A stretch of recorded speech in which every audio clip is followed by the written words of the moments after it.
تو علماء کے درمیان تھے، بہت سارے علماء جو مدینہ طیبہ کے فارغین ہیں جامعہ اسلامیہ کے، ان کے ارد گرد تھے، ان کے مابین تھے، تو دین کو وہ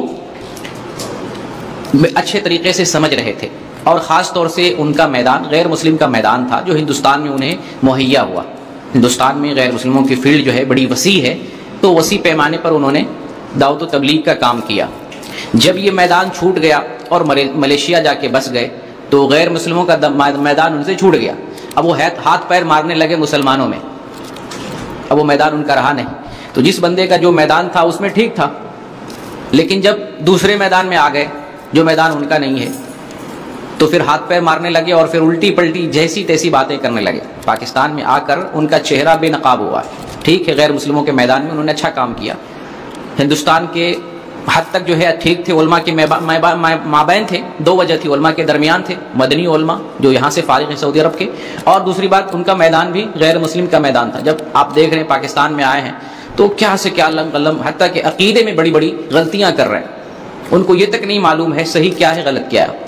وہ ہر ایک چیز کو صحیح کہہ رہے ہیں، ایک فلسفہ دے رہے ہیں کہ اپنا نام مسلمان رکھو اور یہ کہو کہ میں بھی ٹھیک ہوں تم بھی ٹھیک ہو سب ٹھیک ہے، تو اس کا مطلب جو جدھر کچھ کر رہا ہے سب ٹھیک ہے، جیسے نماز پڑھو، جیسے روزہ رکھو، جیسے دین پہ چلو، جو کچھ بھی کرو، شرک کرو تو بھی ٹھیک ہے، بدعت کرو تو بھی ٹھیک ہے۔ کسی بندے نے پوچھا کہ پاکستان میں باباؤں کو رب بنایا جاتا ہے، تو وہ کہتے ہیں کہ نہیں ایسا تو کوئی نہیں ہے، میرے علم میں ایسا کوئی نہیں ہے، جبکہ بڑے بڑے مزارات چل رہے ہیں، بڑی بڑی فیکٹری چل رہی ہے، شرک کی فیکٹری چل رہی ہے، اور وہ درجہ جو درجہ اللہ کا ہے وہ درجہ لوگوں نے باباؤں کو دے رکھا ہے، اور وہ کہتے نہیں مجھے پتہ ہی نہیں۔ ان سے پوچھا گیا کہ اللہ نور ہے تو پھر جنت میں آدمی ہر کوئی اللہ کو کیسے دیکھے گا؟ اب وہ جواب دیتے ہیں کہ ہر جنتی اللہ کو نہیں دیکھے گا۔ یہ عقیدے کی بہت بڑی غلطی ہے، اس بنیاد پر ان کو اسلام سے خارج کیا جا سکتا ہے، یہ عقیدے کا مسئلہ ہے۔ ہر جنتی اللہ کو دیکھے گا، یہ جنت کی سب سے بڑی نعمت ہے، جس مقام میں ہو، اونچے درجے میں ہو، نیچے درجے میں، وہاں تو کوئی محسوس ہی نہیں کرے گا کہ میں نیچے درجے میں ہوں۔ ادنا جنتی کو اس دنیا کے 10 دنیا کے برابر ملے گا، کوئی محسوس نہیں کرے گا میرا مقام چھوٹا ہے، اور ہر کوئی اللہ کا دیدار کرے گا۔ وہ کہتے ہیں کہ ہر کوئی نہیں دیکھے گا، کتنی بڑی، یہ چھوٹی غلطی نہیں ہے، بہت بھیانک غلطی ہے یہ۔ تو یہ غلطی کہاں پیدا ہوئی کہ انہوں نے اپنا فن چھوڑ دیا، اپنا میدان چھوڑ دیا، علماء کے درمیان وہ خود بھی نہیں ہے۔ تو جو دین بغیر عالم کو سمجھے، ٹھیک ہے آپ نے بائبل سمجھ لیا، بغیر عالم کی ضرورت تھی، آپ نے گیتا بھگوت گیتا یہ سب سمجھ لیا، لیکن قرآن اور حدیث کو سمجھنے کے لیے عالم چاہیے۔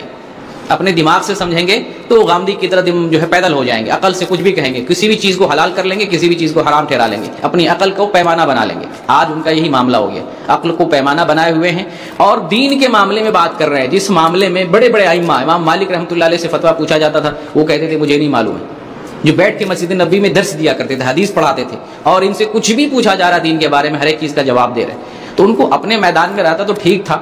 اور پھر عالموں کے ساتھ ان کو ہونا چاہیے تھا، لیکن عالموں کا بھی ساتھ چھوڑا ہوا ہے، اور پھر جو ہے اپنا میدان چھوڑ کے اس میدان میں آگے جو ان کا اپنا میدان نہیں ہے۔ تو اس لیے آپ کو میں یہ واقعہ بیان کر کے نصیحت دینا چاہتا ہوں کہ عالموں سے مربوط ہوئے بغیر عام آدمی دین کو نہیں سمجھ سکتا ہے، کیونکہ دین اللہ کے رسول نے عالم کے حوالے کیا ہے، دین ان کے پاس ہے، انہوں نے سمجھا اپنے مشائخ سے، اپنے علماء سے، پھر ان سے مربوط ہو کر دین کو سمجھیں ورنہ بہک جائیں گے۔